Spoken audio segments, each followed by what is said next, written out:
दोस्तों, एक समय की बात है। शहर से कोसों दूर एक पहाड़ की चोटी पर एक बौद्ध भिक्षु रहा करते थे। वह उस पहाड़ की चोटी पर कुटिया बनाकर अपना जीवन व्यतीत कर रहे थे। एक दिन किसी कारणवश उन्हें पास के नगर में जाना पड़ा और उस यात्रा के दौरान उन्हें एक लावारिस बच्चा सड़क पर मिला, जिसे देखकर उन बौद्ध भिक्षु के मन में दया जाग उठी और वह उस छोटे से बच्चे को आश्रम ले आए।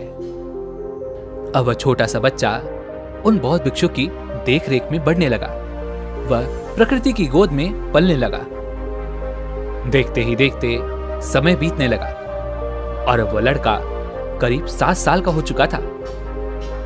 और एक दिन उन बौद्ध भिक्षु ने उस लड़के को अपने पास बुलाया और कहा, भंते, तालाब के पास जाओ, उसके किनारे बैठो और आंख खोलकर ध्यान करो। वह 7 साल का मासूम बच्चा यह नहीं जानता था कि यह ध्यान क्या है। उस बच्चे ने भोलेपन के कारण उन बौद्ध भिक्षु की बात मान ली और वह चुपचाप तालाब के किनारे पर जाकर बैठ गया। तालाब के किनारे एक अजीब सी शांति थी।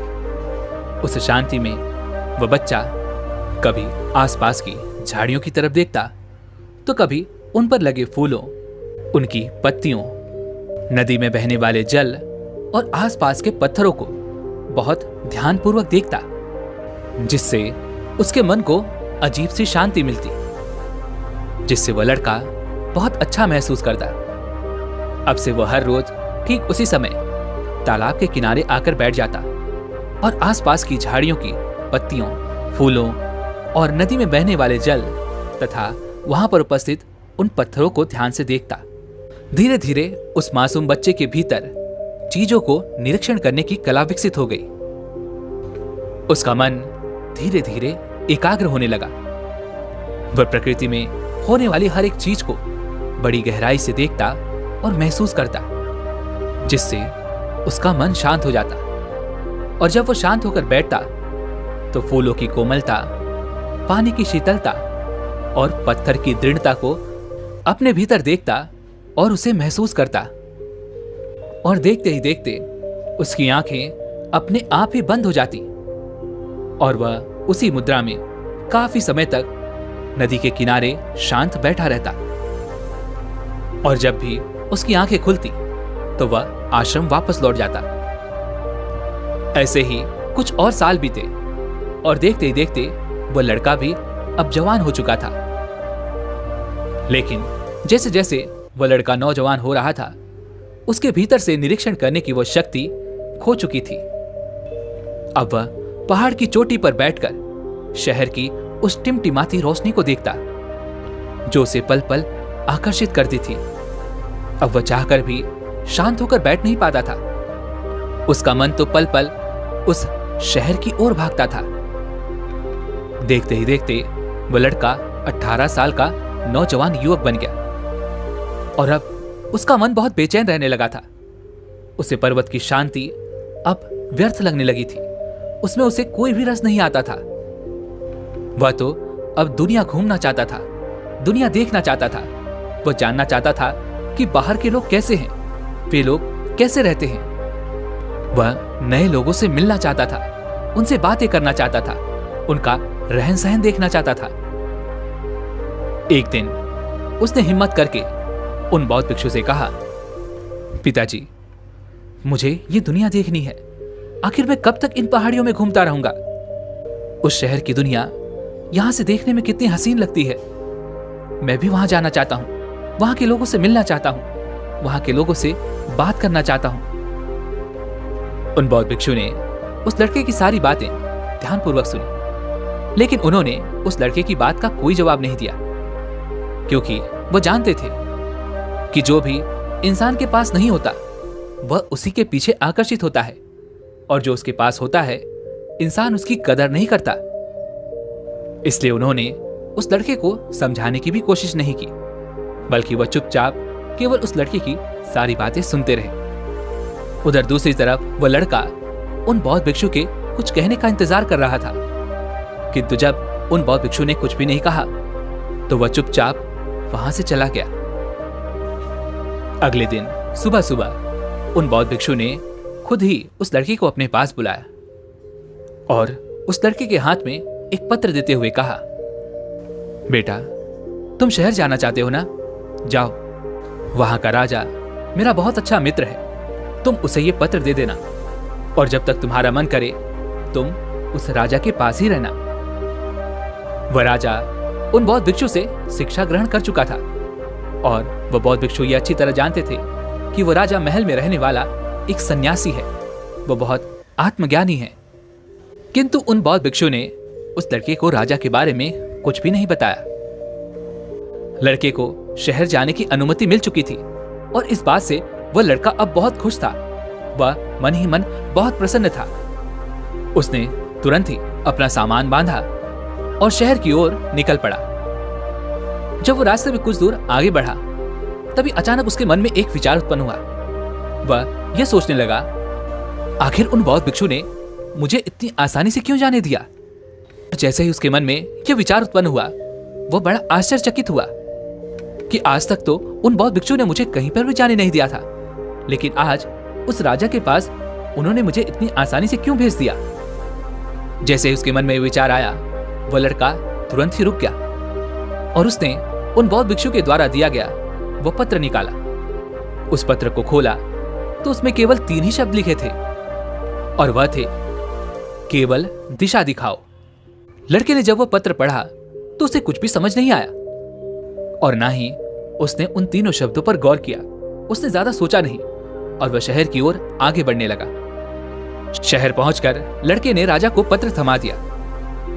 राजा ने उस लड़के से वह पत्र लिया, उसे खोला और पढ़ा और फिर तुरंत ही उस लड़के का चेहरा देखा, जिसे देखकर राजा यह समझ चुका था कि उन बौद्ध भिक्षु ने उस लड़के को वहां पर क्यों भेजा है। राजा ने अपने सिपाहियों को आदेश दिया, सिपाहियों, लड़के के लिए महल में रहने का प्रबंध किया जाए और इस लड़के को इस राजमहल की सारी सुख सुविधाएं भी मिलनी चाहिए।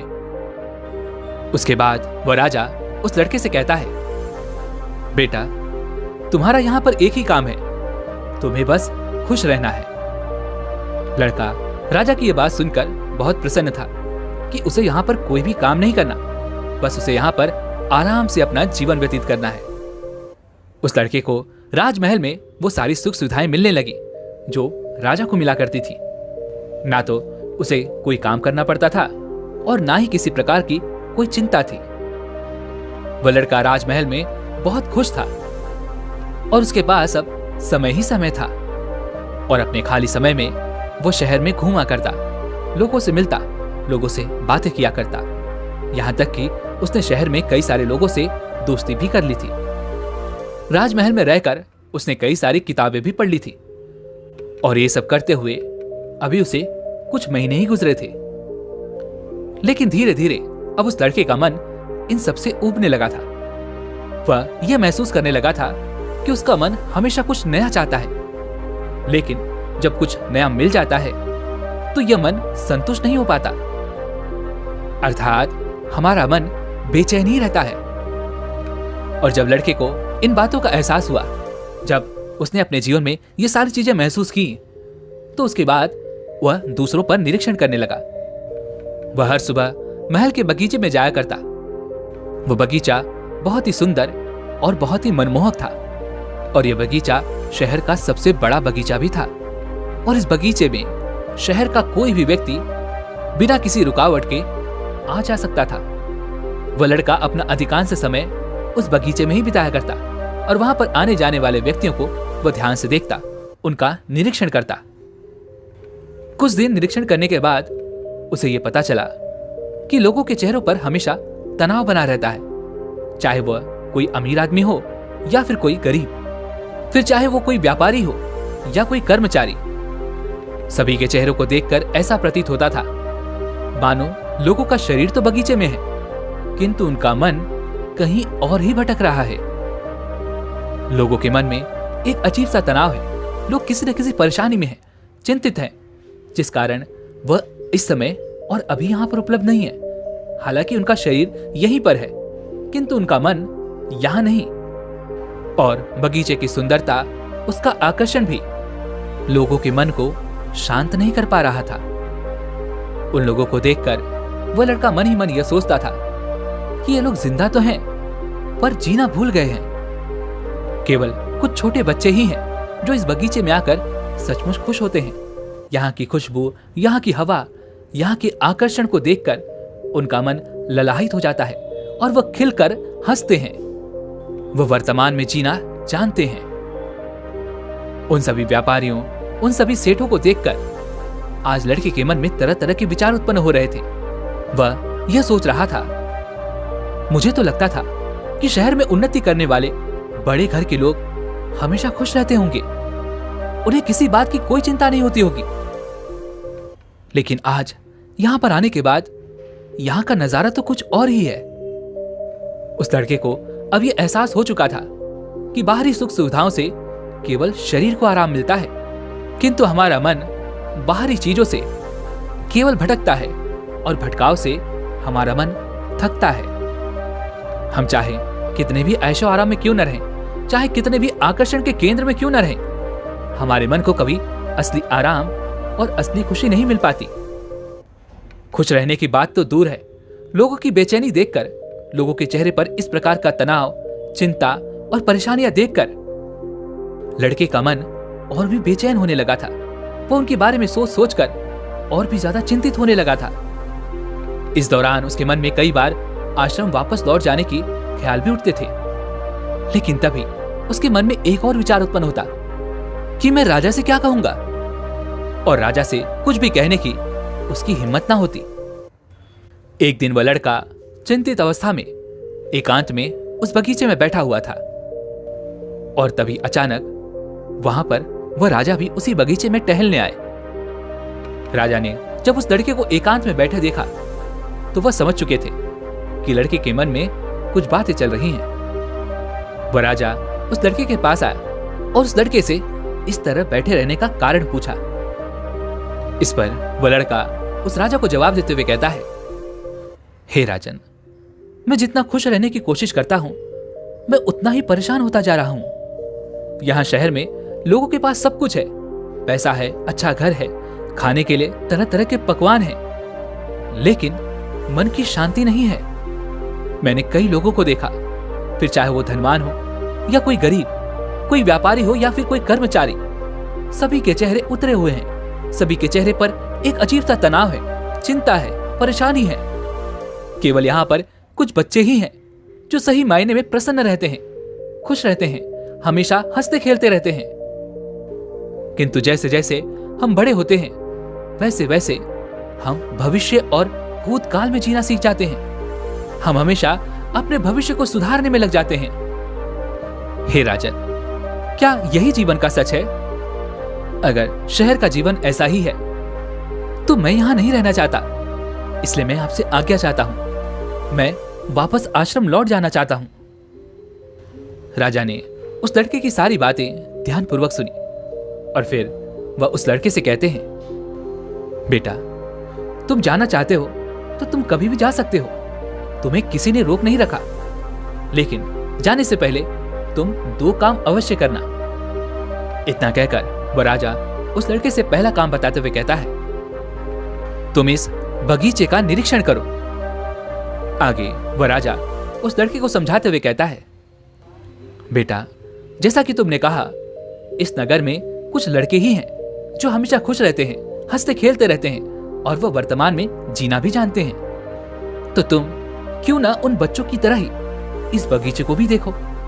जिस तरह से वो बच्चे इस बगीचे में आकर खुश हो जाते हैं, क्यों ना तुम भी उन्हीं की तरह इस बगीचे में आकर खुश हो जाओ।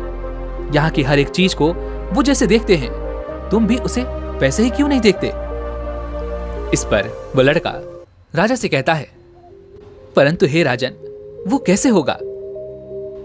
राजा उस लड़के को समझाते हुए कहता है, बेटा, इस बगीचे में पौधे हैं, पेड़ हैं, पत्तियां हैं, फूल हैं। यहाँ की मिट्टी इतनी खुशबूदार है। तुम इन चीजों पर ध्यान लगाओ, इन चीजों को गौर से देखो, इन्हें महसूस करो। किंतु याद रहे, इन चीजों को देखते वक्त, इन्हें महसूस करते वक्त कभी किसी का कोई मतलब निकालने की कोशिश मत करना। किसी से कोई कहानी मत जोड़ना। तुम्हारा काम बस इतना ही है कि तुम्हें इन चीजों को गौर से देखना है, उन्हें महसूस करना है। इन चीजों से जुड़े मन में जो भी विचार आए, उन विचारों को केवल तुम देखते जाओ, उनका कोई मतलब मत निकालना, केवल देखते जाना। और उसके बाद तुम मुझे आकर बता सकते हो कि तुम कैसा महसूस कर रहे हो। इतना कहकर वह राजा वापस महल लौट आया। वह लड़का कुछ देर वहीं पर बैठा रहा और राजा की बातों पर विचार करता रहा। और शाम के वक्त वह भी महल लौटा और अपने कमरे में जाकर सो गया। अगली सुबह वह लड़का जल्दी उठा और बगीचे में आकर एक जगह पर बैठ गया। वह शांति से वहां पर उपस्थित उन पेड़ों, पौधों और वहां पर आने वाली उन हवाओं को देखने और महसूस करने लगा। जब उसने बगीचे की तरफ ध्यान दिया तो उसने देखा कि चारों तरफ काफी सारी सूखी हुई पत्तियां बिखरी हुई हैं, तरह तरह की गंदगी है। यह देखकर उसके मन में विचार आया कि बगीचे की सफाई होनी चाहिए। तभी उसका ध्यान फूलों की तरफ गया। उन फूलों को देखकर उसे बहुत अच्छा महसूस हुआ। वह सोच रहा था कि फूल बहुत अच्छे लग रहे हैं, लेकिन तभी उसके मन में यह भी विचार उत्पन्न हुआ कि बहुत जल्द पतझड़ का मौसम भी आने वाला है, जिस कारण ये सारे फूल बहुत ही जल्द मुरझा जाएंगे और नष्ट हो जाएंगे। वह उन विचारों से जुड़ जाता, लेकिन जैसे ही उसे राजा की बात याद आती, वह खुद को उन विचारों से अलग करता और इसी प्रकार वह उन सभी विचारों को देखता रहा। देखते देखते काफी वक्त बीत चुका था और अब उसका मन भी शांत होने लगा था। अब से वो हर रोज उस बगीचे में आता और इसी प्रकार वहां की सौंदर्यता, वहां पर उपस्थित पेड़, पौधे, फूल, पत्तियां, वहां की मिट्टी, हर एक चीज को ध्यान से देखता और उन्हें महसूस करता। देखते ही देखते ऐसे कई दिन बीत गए और अब वो लड़का जब भी उस बगीचे में आता तो वहां पर उस फूलों की कोमलता, पानी की शीतलता, धरती की स्थिरता और वहां पर आने वाली उन हवाओं को महसूस कर पाता। वह अपने अंदर उन्हें देख पाता, जिसे यूं भी कह सकते हैं कि वह लड़का उस बगीचे के साथ एक हो गया था और अब उसका मन भी पहले से बहुत शांत होने लगा था। जब भी वो बगीचे में आता तो कई घंटे वो यूं ही बैठा रह जाता और एक दिन अचानक उस लड़के को सुखद आश्चर्य हुआ। उसे इस बात का एहसास हुआ कि मुझे उन बौद्ध भिक्षु ने 7 साल की उम्र में यही खुली आंखों वाला ध्यान सिखाया था। और जैसे उसे इस बात का एहसास हुआ, वो लड़का बहुत प्रसन्न हुआ और तुरंत ही महल में राजा के पास गया और राजा से कहा, हे राजन, जैसा आपने कहा था मैंने वैसा ही किया और ऐसा करने से मैंने 3 बातें सीखी। पहली, जब हम किसी पर ध्यान देते हैं तो मन के स्पंदन या मन की अवस्था उसी वस्तु जैसी हो जाती है। इसलिए सही और सात्विक वस्तुओं पर ध्यान देने का महत्व है। हे राजन, मैंने यह भी सीखा कि प्रकृति का स्वभाव शांत है, इसलिए इस पर ध्यान लगाने से, झरने की आवाज सुनने से, हवा की शीतलता महसूस करने से, धरती की स्थिरता महसूस करने से मन को बहुत आराम मिलता है।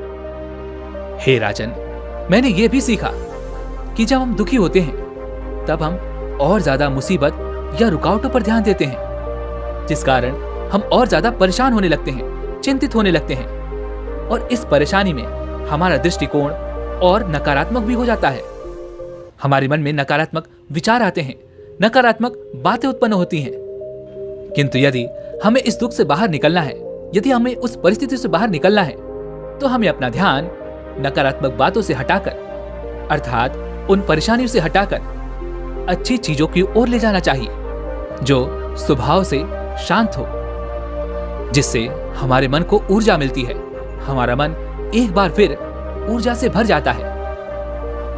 राजा ने उस लड़के की सारी बातें ध्यानपूर्वक सुनी और फिर वो लड़के को कहते हैं, बहुत अच्छे बेटे, तुमने बहुत अच्छा काम किया है, किंतु अब यही काम तुम्हें अपने लिए करना है, अर्थात अपने मन के लिए। और यही तुम्हारा दूसरा काम है, मन को देखो। इस बात को समझाते हुए राजा उस लड़के से कहते हैं, जो भी विचार तुम्हारे अंदर प्रकट होते हैं भले ही वो तुम्हारे बारे में ही क्यों ना हो। उन विचारों पर बिना प्रतिक्रिया दिए बस उन विचारों को देखते जाओ। अर्थात किसी भी विचार में अच्छा या बुरा मत सोचो। उन विचारों पर निर्णय लेने की कोशिश मत करो। बस उन विचारों को देखते जाओ। यही तुम्हारा आखिरी काम है। लड़के ने राजा की बात मान ली और अब से उसने खुद पर ध्यान देना शुरू किया। उसने इस अभ्यास को शुरू किया, लेकिन अब की बार अभ्यास इतना आसान नहीं था। जब भी उसे अपने बारे में विचार आता, तब वह उसमें खींचा चला जाता। वह अपने आप को रोक नहीं पाता। और जब वह इस चीज का अभ्यास कर रहा था, तब उसे इस बात का एहसास भी हुआ कि खुद के प्रति संभाव विकसित करना सबसे कठिन कार्य है। लेकिन लड़के ने हार नहीं मानी। वह टिका रहा। देखते ही देखते कुछ महीने यूं ही निकल गए और लड़के को जब भी समय मिलता, वह अपने विचारों को देखने की कोशिश करता। देखते देखते वह अभ्यास में इतना निपुण तो हो चुका था कि जब भी उसके मन में कोई विचार आते, फिर चाहे वह खुद को ही लेकर क्यों ना हो, तो वह उसमें अच्छा या बुरा नहीं जोड़ता, बल्कि वह केवल शांति से उन विचारों को देखता और उन विचारों के प्रति कोई प्रतिक्रिया नहीं देता। ऐसा करते करते अब वह इतना निपुण हो चुका था कि उसका मन धीरे धीरे स्थिर होने लगा था। वह भीतर की ओर मुड़ने लगा था और जैसे जैसे उसने इसमें और भी निपुणता हासिल की, उसका मन शांत होने लगा। उसका मन किसी भी विचार के प्रति कोई भी प्रतिक्रिया नहीं देता था। और जैसे ही उस लड़के के मन ने किसी भी विचार के प्रति प्रतिक्रिया देना बंद किया, उसका मन पूरी तरह से शांत हो गया। और मन के शांत होते ही लड़का मन के सारे रहस्य समझ चुका था। वह यह जान चुका था कि संसार केवल हमारे मन का ही एक प्रतिबिंब है। जो अच्छाई और बुराई हमें बाहर दिख रही है, ये सब कहानी है। ये सारी कहानियां हमारा मन ही बुन रहा है और ये सारी कहानियां हमारा मन ही हमें सुना रहा है। और इसी अच्छे और बुरे के चलते हम मन की बातों में फंस कर रह जाते हैं और हमारा मन हमें विचारों में बहाकर ले जाता है, जिस कारण हम कभी भी असली शांति और आनंद को देख नहीं पाते, उसे जान नहीं पाते, उसे महसूस नहीं कर पाते। अब उस लड़के को यह भी समझ में आ चुका था कि यह शांति, यह खुशी हमेशा से मेरे पास ही थी। उन बौद्ध भिक्षु ने मुझे बचपन से ही इस शांति का एहसास करना पहले से ही सिखा दिया था। लेकिन मैं ही गलत था। मैं चीजों के पीछे भाग रहा था। मैं लोगों की खुशियों के पीछे भाग रहा था। मैं चीजें पाना चाहता था। लड़का ये जान चुका था कि संभाव में रहना ही आंखें खोलकर ध्यान करना है। अपने मन के प्रति भी संभाव रखना सबसे बड़ी शक्ति है और यह शक्ति हमें यूं ही नहीं मिलती। इसके लिए हमें निरंतर अभ्यास करते रहना होता है। अपना अभ्यास पूरा करने के बाद आखिरकार वो लड़का एक बार फिर उस राजा के पास पहुंचा, लेकिन इस बार कुछ अलग सा था। लड़के की दृष्टि, सोचने और समझने का तरीका अब पूरी तरह से बदल चुका था। वह पूरी तरह से वर्तमान में आ चुका था। लड़के ने राजा को जब दरबारियों से बात करते हुए देखा, तो राजा के चेहरे को देखकर अचानक ही लड़के को यह एहसास हुआ कि राजा के चेहरे पर भी वही शांति झलक रही है जो उसे अभ्यास के कारण मिली है, जो उन बौद्ध भिक्षु के चेहरे पर हमेशा बनी रहती थी। ठीक वही शांति, वही तेज राजा के चेहरे पर भी नजर आ रहा था। राजा अपना पूरा राज्यभार संभालते हुए भी पूरी तरह से शांत है।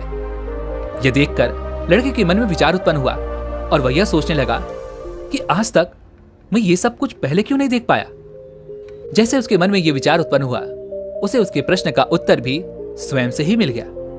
उसे इस बात का एहसास हुआ कि मैं तो पहले अपनी मानसिक दुनिया में खोया रहता था, तो मुझे इन बातों का एहसास कैसे होता। मैं तो हमेशा भविष्य में जीता था, तो मैं वर्तमान में रहने वाली इन चीजों को कैसे समझ पाता।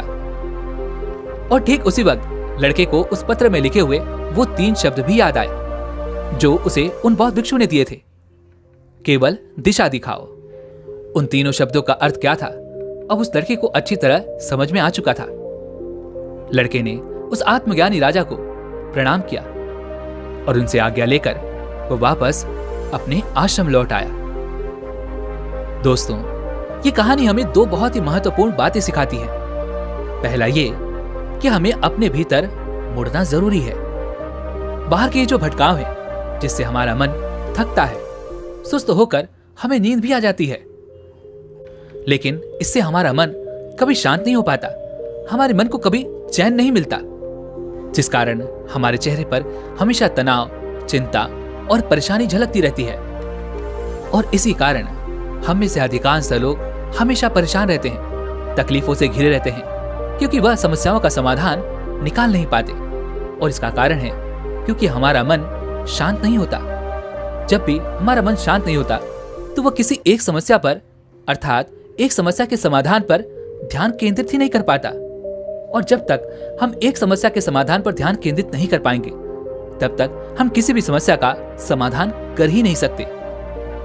इसलिए आपको यह बात समझनी आवश्यक है कि हमारे मन को शांत रखना बहुत ज्यादा जरूरी है। और इसके लिए आपको यह भी समझने की आवश्यकता है कि सारा ज्ञान, सारी शक्ति, असीम आनंद, सब कुछ हमारे भीतर पहले से मौजूद है।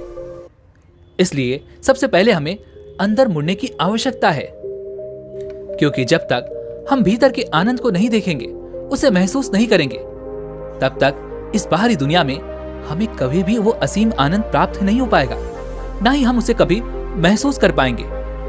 जैसा कि हमने पहले ही बात की कि इस बाहर की दुनिया में जो भी कहानी है, वो सारी कहानियां हमारे भीतर ही पहले से मौजूद हैं, क्योंकि वो सारी कहानियां हमारा मन ही हमें दिखा रहा है, हमारा मन ही हमें सुना रहा है। किंतु अब यहां पर यह प्रश्न उठता है कि हम भीतर की ओर कैसे मुड़े। तो इसके लिए हमें संभाव मन की आवश्यकता है, अर्थात नॉन जजमेंट, यानी कि हमें हमारे मन की कमियों को, वो चाहे अच्छी हो या बुरे हो, फिर वो चाहे जैसे भी विचार हो, हमें बस उन्हें देखते रहना है। ऐसा करने से हमारे मन के भीतर उस समुद्र की लहरें धीरे धीरे शांत होने लगती हैं, क्योंकि जहां पर हम अच्छे या बुरे का निर्णय नहीं करते, जहां पर हम कोई जजमेंट नहीं करते, वहां पर किसी भी प्रकार की कोई प्रतिक्रिया नहीं होती। और जहां कोई प्रतिक्रिया नहीं होती, वहां मन नहीं होता, अर्थात हमारे मन के सभी विचार पूरी तरह से समाप्त हो जाते हैं, विलीन हो जाते हैं, और हमारे मन में उठने वाली वो लहरें देखते ही देखते पूरी तरह से शांत हो जाती हैं। और जब मन के समुद्र की वो लहरें शांत हो जाती हैं, तो पानी स्थिर हो जाता है, शांत हो जाता है और स्पष्ट हो जाता है। और जितना हमारे भीतर ये संभाव उत्पन्न होता जाएगा, उतना ही हम मन के इस चंगुल से निकलते भी जाएंगे, और फिर उतना ही हम भीतर से स्थिर होते जाएंगे। और जितना हम स्थिर होंगे, हमें उतनी ही स्पष्टता भी मिलेगी। किसी भी कार्य को करने के लिए हमें उतनी ऊर्जा भी मिलेगी। और यदि हम उस समय पर किसी भी एक समस्या के समाधान के बारे में सोचें, तो वह भी हम आसानी से खोज सकते हैं। और इसके लिए आपको दूसरी बात भी याद रखनी चाहिए, और वह यह है कि केवल दिशा बदलने की आवश्यकता है।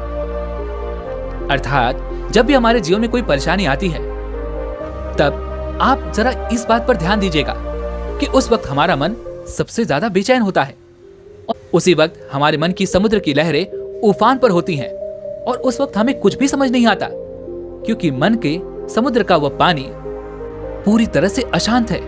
और जब तक वह स्थिर नहीं होगा, तब तक हमें स्पष्टता कहां से मिलेगी। और जब तक आपको स्पष्टता ही नहीं होगी, अर्थात यही नहीं समझ में आएगा कि आपको क्या करना है, तब तक आप भला अपने समस्या के समाधान को कैसे ढूंढ सकते हैं। अक्सर ही परेशानी के वक्त हमारे मन में यह विचार जरूर उठता है कि आखिर मैं इतना परेशान क्यों हो रहा हूं, मुझे किसी भी समस्या का समाधान क्यों नहीं मिल रहा, मेरा मस्तिष्क काम क्यों नहीं कर रहा। जब आप इन सब के बारे में सोचेंगे, तब आपको यह भी समझ में आएगा कि पिछले कुछ समय से आप कुछ गलत चीजों पर ध्यान दे रहे हैं, जिस कारण मन की शक्ति क्षीण होने लगी है, मन बेचैन होने लगा है। और जब मन के पास उतनी शक्ति ही नहीं होगी, जब मन स्थिर ही नहीं होगा, जब मन स्पष्ट ही नहीं होगा, तो वो आपको किसी प्रकार का समाधान कैसे दे सकता है। और इसी कारणवश हमारा मन और बुद्धि किसी भी समस्या का समाधान खोजने में असमर्थ हो जाते हैं। और इसी कारण हमें यह भी लगता है कि हमारा मन काम नहीं कर रहा, हमारा मस्तिष्क काम नहीं कर रहा। इसलिए अगर आप चाहते हैं कि किसी भी ऐसी अवस्था में आपका मन आपकी ओर से चले, अर्थात आपका साथ दे, तो आपको सबसे पहले अपना ध्यान शांत और सात्विक चीजों पर लाना होगा। अपने ध्यान को केंद्रित करना होगा और उसे एक सही दिशा देनी होगी। और जब आप ऐसा करेंगे तो आप देख पाएंगे कि धीरे धीरे आपका मन शांत होने लगेगा। आप उस शांति को महसूस कर पाएंगे, जिससे आपके भीतर एक नई ऊर्जा भी उत्पन्न होगी और आप कोई भी नया कार्य करने के लिए पूरी तरह से सक्षम हो पाएंगे। आपका मन उस कार्य को करने के लिए आपको संपूर्ण ऊर्जा प्रदान करेगा। और बिना ध्यान के तो कुछ भी संभव नहीं है। इसलिए अपने ध्यान पर ध्यान केंद्रित करना सीखें। अपने मन के विचारों पर ध्यान केंद्रित करना सीखें। उन्हें सही दिशा में आगे की ओर बढ़ाना सीखें। और इसका निरंतर अभ्यास ही आपको इसमें निपुण बना सकता है। लेकिन हम में से अधिकांश लोग केवल 1-2 दिन प्रयास करके ये सोचते हैं कि उन्हें ध्यान से कुछ नहीं मिलता। तो ये बात सही है, ध्यान से हमें कुछ नहीं मिलता। बस हमारे सोचने समझने की शक्ति, हमारे ध्यान केंद्रित करने की शक्ति, उन विचारों को सही दिशा देने की शक्ति, मन पर नियंत्रण साधने की शक्ति, इन सब में सुधार होता है। और ऐसे ही कई सारे फायदे हैं। जब आप इस पर निरंतर अभ्यास करते हैं तो ये सारी चीजें अपने आप ही आप में विकसित होने लगती हैं। हालांकि ये चीजें आपको नजर नहीं आती, लेकिन धीरे धीरे जब आप इन्हें महसूस करते हैं, इसका अभ्यास करते हैं, तो ये सारी चीजें आपको धीरे धीरे समझ में आने लगती हैं।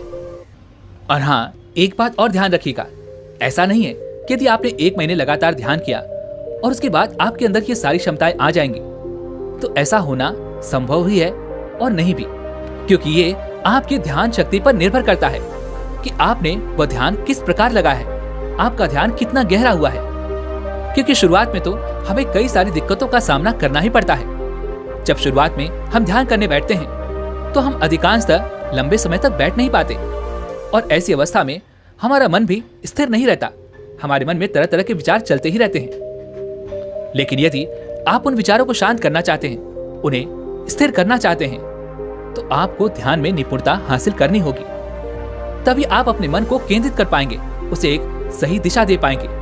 और जब तक आप उसे सही दिशा नहीं देंगे, तब तक आपका मन आपको यूं ही भटकाता ही रहेगा और आप अपने जीवन में कभी कहीं नहीं पहुंच पाएंगे। छोटा से छोटा लक्ष्य भी आप हासिल नहीं कर पाएंगे।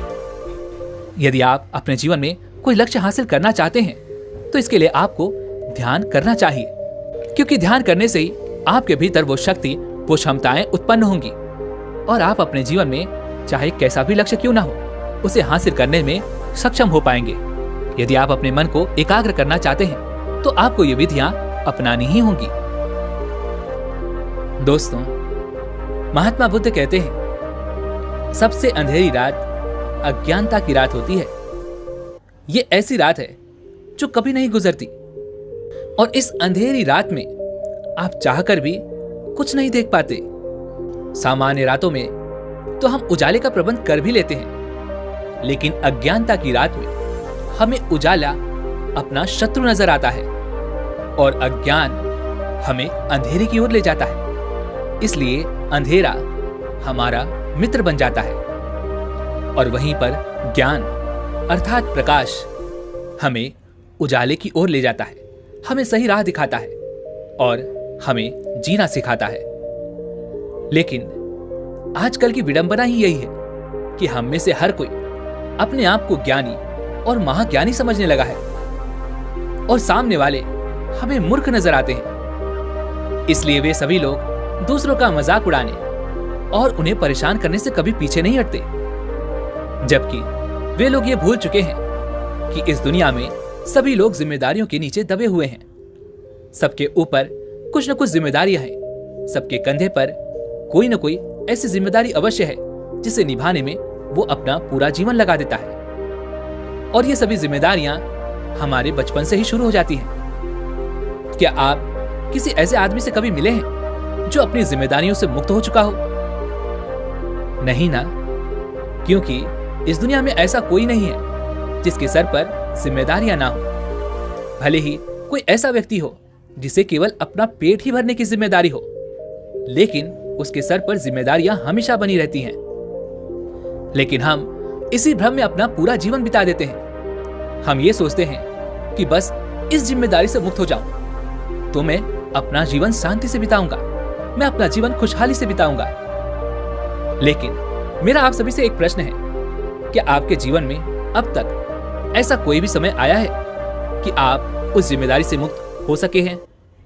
आपने आज तक बहुत सी जिम्मेदारियां निभाई होंगी, लेकिन क्या आप उन जिम्मेदारियों से मुक्त हो चुके हैं? क्या आप अब तक उन जिम्मेदारियों में नहीं बने हुए हैं? आप में से हर कोई हमेशा ये कहता रहता है कि मेरे जीवन में शांति नहीं है, मैं आगे तो बढ़ना चाहता हूं, मैं ज्ञान की प्राप्ति करना चाहता हूं, लेकिन मेरे ऊपर कई प्रकार की जिम्मेदारियां हैं और मैं अपनी इन जिम्मेदारियों के कारण आगे नहीं बढ़ पा रहा। एक बार मैं उन जिम्मेदारियों को निभा लूं, तब मैं इस मार्ग पर जरूर आगे बढ़ूंगा और मैं बुद्धत्व की प्राप्ति करूंगा।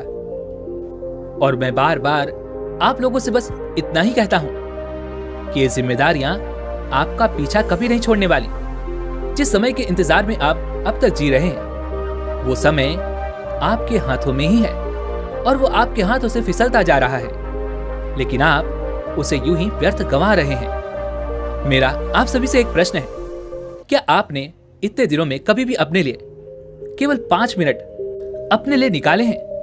क्या आप कहीं पर 5 मिनट बैठकर शांति से ये सोच सकते हैं कि यह मेरा जीवन कहां जा रहा है, किस दिशा में बढ़ रहा है और आगे मेरे जीवन में क्या होगा? मैं यकीन के साथ कह सकता हूं कि आप में से अधिकांश लोग ये नहीं कर पाए होंगे, क्योंकि अब भी आप यही सोचते हैं कि मेरे ऊपर अभी जिम्मेदारियां हैं, मुझे उन जिम्मेदारियों को पूरा कर लेने दो, उसके बाद मैं इत्मीनान से अपने लिए समय जरूर निकालूंगा। लेकिन मैं फिर आपसे यही कहता हूं कि यह होना संभव नहीं है। चलिए इसे एक कहानी के माध्यम से समझते हैं। बहुत समय पहले की बात है, एक नगर में एक महान बौद्ध भिक्षु रहा करते थे। उनकी ख्याति दूर दूर तक फैली हुई थी। लोग उनके पास अपनी समस्याएं लेकर आते और वहां से समाधान लेकर ही जाया करते। एक दिन एक बूढ़ा व्यक्ति उन गुरु के पास आया और उन्हें प्रणाम करके वह उनसे कहता है, हे गुरुवर, क्या आप मुझे बता सकते हैं कि मैं कब तक अपनी जिम्मेदारियों से मुक्त हो पाऊंगा? मैं ज्ञान के मार्ग पर आगे जाना चाहता हूं। सोचता था जब मैं अपनी सारी जिम्मेदारियां निभा लूंगा तब मैं इस मार्ग पर अवश्य आगे बढ़ूंगा, लेकिन आज तक मैं अपनी जिम्मेदारियों से मुक्त ही नहीं हो पाया। जिम्मेदारियां मेरा पीछा छोड़ने का नाम ही नहीं लेती, वह तो हमेशा मेरे पीछे ही लगी रहती हैं। अब आप ही बताइए मैं क्या करूं? इस पर वो बौद्ध भिक्षु मुस्कुराने लगे और उस बूढ़े व्यक्ति से कहते हैं, भंते, तुमने आज तक कौन कौन सी जिम्मेदारियां निभा ली हैं? इस पर वह बूढ़ा व्यक्ति उन बौद्ध भिक्षु से कहता है, हे गुरुवर, जब मैं छोटा था तो मुझे लगता था कि बड़ा होना बहुत अच्छा है। एक बार बड़ा हो जाऊं तो पढ़ने लिखने की सारी जिम्मेदारियां हमेशा हमेशा के लिए खत्म हो जाएंगी। बड़ा हुआ तो लगा कि व्यापार या कोई अच्छा पद पालूंगा तो अपनी जिम्मेदारियों से मुक्त हो ही जाऊंगा। उसके बाद मैंने शादी कर ली और मैंने सोचा कि एक बार मेरे बच्चे पढ़ लिख लेंगे, वो कामयाब हो जाएंगे, तब तो मैं अपनी जिम्मेदारियों से अवश्य ही मुक्त हो जाऊंगा। देखते देखते ऐसे ही काफी समय बीत चुका है और अब मेरे बच्चे बड़े भी हो चुके हैं। कुछ बच्चे कामयाब भी हो गए हैं तो कुछ नालायक भी रह गए। तब ऐसा प्रतीत होने लगा कि मुझे उनकी शादी करवा देनी चाहिए। एक बार उनके सर पर जिम्मेदारियां आ जाएंगी तो वह खुद ही सुधर जाएंगे। यही सोचकर मैंने उनकी शादी भी करवा दी। तब मन में यह लालसा उठी कि कम से कम अपने पोते पोतियों का मुंह तो देख लूं, एक बार उनसे मिल लूं, उन्हें गले लगा लूं, तो कम से कम ये मेरा जीवन पूरा हो जाएगा, मैं संपन्न हो जाऊंगा। देखते ही देखते समय बीतता गया और आखिरकार मैंने अपने पोते और पोतियों का मुंह भी देख लिया। लेकिन उन्हें देखकर मेरे मन में एक और लालच जाग उठा। मुझे लगने लगा कि इनकी अच्छी शिक्षा भी मेरी ही जिम्मेदारी है। कम से कम उन्हें इतना बड़ा होते हुए तो देख लूं। और आज वह सभी बड़े हो चुके हैं और तब लगता है कि वह सब कामयाब हो जाए तो मेरी सारी की सारी जिम्मेदारियां खत्म हो जाएंगी। ऐसे ही काफी समय बीत चुका है और अभी 3 दिन पूर्व ही मेरी पत्नी की मृत्यु भी हो गई। और तब मेरे मन में यह ख्याल आया कि एक दिन मैं भी इसी प्रकार मृत्यु को प्राप्त हो जाऊंगा। लेकिन अब तक मैं अपनी जिम्मेदारियों से मुक्त नहीं हो पाया। मुझे समझ नहीं आ रहा कि मैं अपनी जिम्मेदारियों से किस प्रकार मुक्त हूं। क्या आप मुझे इसका कोई उपाय बता सकते हैं? क्या आप मुझे कोई राह दिखा सकते हैं? इस पर वह बौद्ध भिक्षु मुस्कुराने लगे और उस बूढ़े व्यक्ति से कहते हैं, भंते, तुम मेरे साथ चलो। इतना कहकर वो उस बूढ़े व्यक्ति को एक नदी किनारे ले गए और वहां पर जाकर उन्होंने उस व्यक्ति को एक किनारे पर बैठा दिया और बगल में वह खुद भी बैठ गए। और फिर वह उस व्यक्ति से कहते हैं, भंते, देखो, मैं इस नदी के दूसरे किनारे पर जाना चाहता हूं और तुम बस देखते रहो कि मैं किस प्रकार उस दूसरे किनारे तक पहुंचता हूं। इतना कहकर वो चुपचाप उस नदी के किनारे पर बैठे रहे। देखते देखते दोपहर का समय हो गया, लेकिन अब तक वह गुरु वहीं के वहीं बैठे थे। इसी प्रकार देखते देखते दोपहर भी ढल चुकी थी और संध्या का वक्त हो चुका था, लेकिन वह गुरु नदी के उसी किनारे पर बैठे के बैठे ही थे। यह देखते देखते उस बूढ़े व्यक्ति के सब्र का बांध भी अब टूट चुका था। आखिरकार उस बूढ़े व्यक्ति ने उन बौद्ध भिक्षु से पूछा, हे गुरुवर, आप ये क्या कर रहे हैं? इसके जवाब में वह बौद्ध भिक्षु उस बूढ़े व्यक्ति से कहते हैं, भंते, मैं नदी के इस किनारे से उस दूसरे किनारे तक जाने की तैयारी कर रहा हूं। इस पर वो बूढ़ा व्यक्ति क्रोधित हो उठा और वह उन बौद्ध भिक्षु से कहता है, ये देखते देखते तो सुबह से शाम हो चुकी है, किंतु आप अभी भी वहीं के वहीं हैं। भला आप इस प्रकार इस नदी को कैसे पार कर सकते हैं? आप इस नदी के दूसरे किनारे पर कैसे पहुंच सकते हैं? यदि आप मेरे प्रश्नों का उत्तर मुझे नहीं देना चाहते तो ठीक है, कोई बात नहीं, मैं यहां से चला जाता हूं, लेकिन इस प्रकार मुझे तंग तो ना कीजिए। इस पर वह बौद्ध भिक्षु उस बूढ़े व्यक्ति से कहते हैं, भंते, सब्र रखो, बस एक बार इस नदी का सारा पानी बह जाए, तब मैं इस नदी को अवश्य ही पार कर लूंगा। इस नदी के दूसरे किनारे पर मैं अवश्य ही पहुंच जाऊंगा। इस पर उस बूढ़े व्यक्ति का क्रोध और भी बढ़ गया और वह उन बौद्ध भिक्षु से कहता है, हे गुरुवर, कहीं आप पागल तो नहीं हो गए? इस नदी का पानी भला कैसे खत्म हो सकता है? ये तो लगातार निरंतर बहती ही रहती है। आप क्या इसके लिए जीवन भर यहीं बैठे रहेंगे? ऐसे तो आपका पूरा जीवन समाप्त हो जाएगा, किंतु यह नदी इसी प्रकार यहां से बहती रहेगी। इसका पानी कभी समाप्त नहीं होने वाला। उस बूढ़े व्यक्ति की यह बात सुनकर वह बौद्ध भिक्षु मुस्कुराने लगे और उस बूढ़े व्यक्ति से कहते हैं, भंते, मैं भी तो तुम्हें यही समझाने की कोशिश कर रहा हूं। इस नदी का पानी जिम्मेदारियों की तरह है, जो एक पूरी होती है तो दूसरी आती है और इसी प्रकार दूसरी पूरी होती है तो तीसरी आती है और ये जिम्मेदारियां लगातार इस नदी की तरह बहती ही रहती हैं। हमारी जिम्मेदारियां कभी पूरी नहीं होती, एक के बाद एक, एक के बाद एक। इस नदी की पानी की तरह वह लगातार बहती ही रहती है, किंतु यदि तुम इनके खत्म होने का इंतजार करोगे तो इसी प्रकार तुम नदी के केवल एक किनारे पर बैठे ही रह जाओगे और यही इस किनारे पर तुम्हारा पूरा का पूरा जीवन समाप्त हो जाएगा। और विडंबना भी यही है, हर मनुष्य यही करता है। वह नदी के इसी किनारे पर बैठकर नदी के पानी के खत्म होने का इंतजार करता रहता है और देखते ही देखते वह स्वयं ही समाप्त हो जाता है। और तुमने भी अब तक यही किया है। यदि तुम्हें नदी के उस किनारे पर पहुंचना है, यानी कि ज्ञान रूपी नदी के दूसरे किनारे पर जाना है, तो तुम कैसे भी जाओ, परंतु तुम्हें इस जिम्मेदारी रूपी नदी को पार करना ही होगा। जिम्मेदारियों का रूप जरूर बदलता है, लेकिन जिम्मेदारियां नहीं बदलती।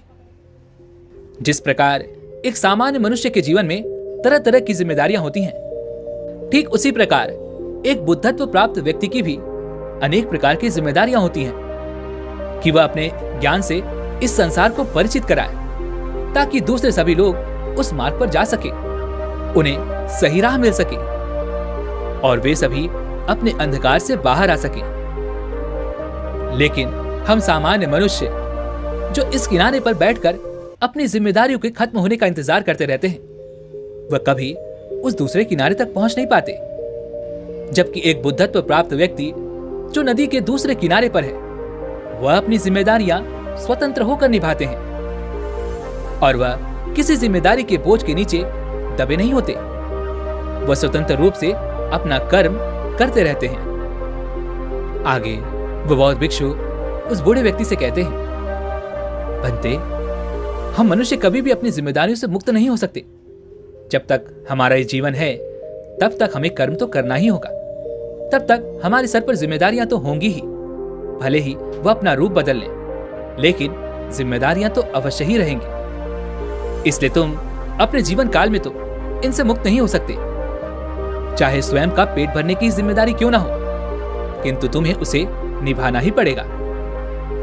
इसलिए अपनी जिम्मेदारी को निभाते हुए यदि तुम नदी में तैरकर उसे पार करना चाहो तो तुम कर सकते हो, या तुम चाहो तो उस नदी को नाव में बैठकर पार कर सकते हो, या फिर तुम चाहो तो उस नदी पर पुल बनाकर भी उस नदी को पार कर सकते हो। यदि तुम्हें ज्ञान प्राप्त करना है तो जिम्मेदारियों के बीच से रास्ता बनाकर ही तुम्हें आगे जाना होगा। किंतु यदि तुम केवल जिम्मेदारियों के खत्म होने का इंतजार करते रहोगे तो एक दिन सब कुछ खत्म हो जाएगा और लोग कहेंगे, खाली हाथ आए थे और खाली हाथ ही चले गए।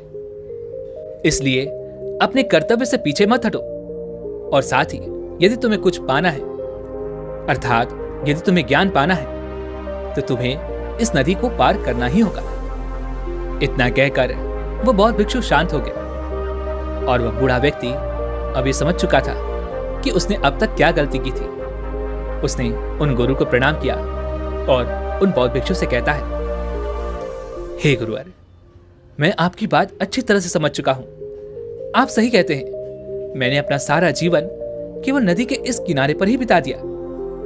किंतु मैं आपको वचन देता हूं, अब से जो मेरा बचा कुचा जीवन है, मैं इसे नदी पार करने में लगाऊंगा। मैं ज्ञान रूपी दूसरे किनारे पर जाने के लिए हर मुमकिन कोशिश करूंगा और मैं वहां तक पहुंचकर ही रहूंगा। दोस्तों, हमारे जीवन में भी कुछ ऐसा ही होता है। हम अपनी जिम्मेदारियों के तले कुछ इस प्रकार दब गए हैं कि हम अपने लिए समय तक नहीं निकाल पाते।